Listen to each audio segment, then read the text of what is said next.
నమస్కారం. నేను మీ కిరణ్ రాయల్, జనసేన పార్టీ తిరుపతి ఇన్ఛార్జ్. ఓం నమో వెంకటేశయ్య. చాలా బాధాకర విషయం. ఏదైతే దేశాన్నే కుదిపేసిన పరకామణి ఇష్యూ ఉందో అది ఇంకొక 10-15 రోజుల్లో నిందితులందరూ కూడా సీల్డ్ కవర్లో కోర్టుకు సమర్పించాలని చెప్పి కోర్టు ఆదేశాలతో విచారణ జరుగుతున్న సమయంలో ఎవరైతే ప్రధానంగా దానికి కంప్లైంట్ ఇచ్చాడో ఏవిఎస్ఓ సతీష్ కుమార్ అనే సబ్ ఇన్స్పెక్టరు ఈరోజు ఉదయం, ఈయన సబ్ ఇన్స్పెక్టర్ ఏవిఎస్, ఆయన ఈరోజు ఉదయం ఆయన అనుమానితుడు మృతి చెందాడు. అనుమానిత రైలు పట్టాల కాడ మృతి చెందాడు. చూడండి ఒకసారి, ఆయన ముఖం మీద గాయాలు, మొత్తం గాయాలు పూర్తిగా చూడండి. రైలు కింద పడిపోతే ఇలా గాయాలు అవుతాయని ఎవరికి అనుమానం రాదు. రైలు కింద పడితే నుజ్జునుజ్జు అయిపోతారు. ఇలా ముఖం మీద గాయాలు ఎంత చూస్తుంటే హత్యగా అనుమానం అయితే వేస్తుంది.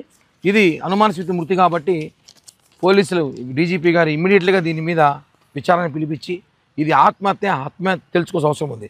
ఆత్మహత్య అయితే ఎవరు దీన్ని అని ఆయన మీద ప్రెషర్ పెట్టారో, ఆయన ఆత్మహత్య చేసుకోవాల్సిన అవసరం ఎవరి మీద ఉందో, ఎవరైతే ప్రేరేపణ చేశారో వాళ్ళ మీద చర్యలు తీసుకోవాలి. వాళ్ళ కుటుంబ సభ్యులు విచారిస్తే అన్ని విషయాలు బయటపడతాయి. గత కొద్ది రోజుల్లో తను ఏదో చాలామంది బెదిరిస్తున్నారు, భయపెడుతున్నారు అని చెప్పి కూడా సమాచారం ఉన్నట్టు కూడా మాకుంది. ఒకవేళ హత్య అయితే తెలిసిపోయి ఉంటుంది ఈ పాటికి ఎవరు హత్య చేశారో. ఎందుకంటే బాబాయ్నే లేపేసిన వాళ్ళకి ఇవన్నీ పెద్ద లెక్క కాదని చెప్పి కూడా నేను తెలియజేస్తున్నా. ఖచ్చితంగా విచారణ చేయాలి ఇమీడియట్లీగా.